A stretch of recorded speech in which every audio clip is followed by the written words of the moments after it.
Selamat Hari Tuhan saudara-saudara terkasih. Salam damai Tuhan Yesus Kristus menyertai kita semua.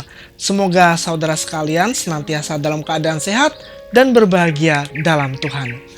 Bagian pertama Injil hari ini menceritakan bagaimana Tuhan mengkritik motivasi orang banyak yang datang untuk mencari Dia. Dia mengatakan, "Sesungguhnya kamu mencari Aku bukan karena kamu telah melihat tanda-tanda, melainkan karena kamu telah makan roti itu dan kamu kenyang." Orang banyak itu sebelumnya berada dalam peristiwa mukjizat besar ketika Tuhan memberi makan kepada 5.000 orang. Mereka menyaksikan dan mengambil bagian dalam mukjizat itu. Namun mereka gagal untuk mengerti dan malahan mencoba menjadikan Tuhan Yesus sebagai raja untuk menjamin kemakmuran mereka. Baik di masa lalu maupun di masa sekarang, manusia sering terjebak dengan motivasi yang keliru dalam mengikuti Tuhan Yesus. Banyak orang mengira bahwa ada jaminan kemakmuran yang datang secara instan begitu mereka mengikuti Tuhan Yesus. Dan kemudian kecewa karena yang sering terjadi tidaklah seperti apa yang mereka bayangkan. Banyak yang mengikuti Tuhan Yesus karena ingin berlimpah harta, ingin sembuh dari penyakit, karena jodoh. Bahkan ada pula yang ingin mengikuti Tuhan Yesus karena ingin mendapatkan karunia-karunia melakukan mukjizat seperti yang dilakukan oleh Tuhan Yesus.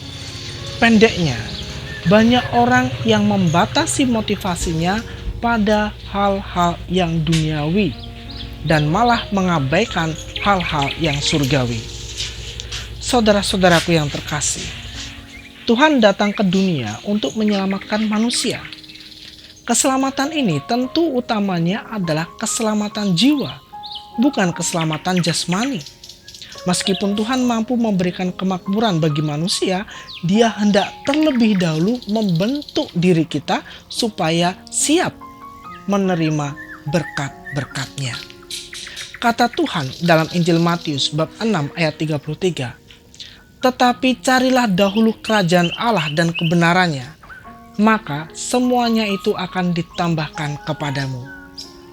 Dari kutipan ayat itu, kita bisa melihat apa yang dikehendaki oleh Tuhan, yaitu untuk mencari kerajaan Allah dan kebenarannya. Mencari kerajaan Allah itu berarti mencari Tuhan Yesus dalam keseluruhan hidup kita. Berjuang untuk hidup seturut roh, bukan seturut daging. Mencari kerajaan Allah itu bukan hanya berdoa saja, namun keseluruhan hidupnya harus sejalan dengan kehidupan anak-anak kerajaan Allah, yaitu hidup dalam kasih. Namun sedihnya, banyak yang memelintir ayat ini sehingga dimengerti secara keliru. Sehingga sering kita mendengar anjuran-anjuran, kalau ingin berlimpah harta, ya kamu harus banyak berdoa kepada Tuhan. Bahkan orang bisa menjadi sombong dan berkata, "Lihat, saya diberi kelimpahan berkat. Karena apa? Karena saya ini sering berdoa, saya rajin berdoa, maka saya berkelimpahan berkat dari Tuhan." Ini keliru saudara-saudaraku. Jika saat ini juga Tuhan mengambil semua berkat itu darinya, apa yang akan terjadi dengan dirinya? Marah? Kecewa? Bahkan bisa meninggalkan Tuhan Yesus. Saudara-saudaraku yang terkasih, Tuhan Yesus tidak pernah menjanjikan seperti itu. Jika Tuhan Yesus melakukannya, pasti para rasul semua adalah orang-orang yang makmur. Tapi lihat, hidup mereka penuh penderitaan. Tetapi meskipun mereka menderita, mereka tetap bahagia. Karena apa? Karena mereka punya kasih, mereka punya Tuhan. Dalam Injil Matius bab 8 ayat 20, Tuhan Yesus berkata, "Serigala mempunyai liang dan burung mempunyai sarang, tetapi anak manusia tidak mempunyai tempat untuk meletakkan kepalanya." Dan dalam Injil Lukas bab 9 ayat 23, Yesus mengatakan, Setiap orang yang mau mengikut aku, ia harus menyangkal dirinya dan memikul salibnya setiap hari dan mengikut aku. Jadi jelas bagi kita bahwa mengikuti Tuhan Yesus itu bukan untuk mencari kenyamanan. Mengikut Tuhan Yesus itu adalah untuk memiliki tekad bulat untuk melayani dalam kasih. Tanpa lelah, tanpa mengeluh, tanpa memikirkan dirinya sendiri, tanpa imbalan apa-apa sama sekali.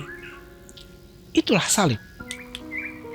Saudara-saudara yang terkasih, di akhir video ini kita diajak untuk merenungkan sejenak motivasi kita dalam mengikuti Tuhan Yesus. Tuhan tidak menolak motivasi yang keliru, namun Dia hendak meluruskan motivasi yang keliru itu supaya kita semua beroleh kebahagiaan seperti yang telah dijanjikannya, yaitu kebahagiaan yang tidak bisa diberikan oleh dunia, namun hanya diberikan oleh Allah. Tuhan Yesus mengasihi dan memberkati kita semua.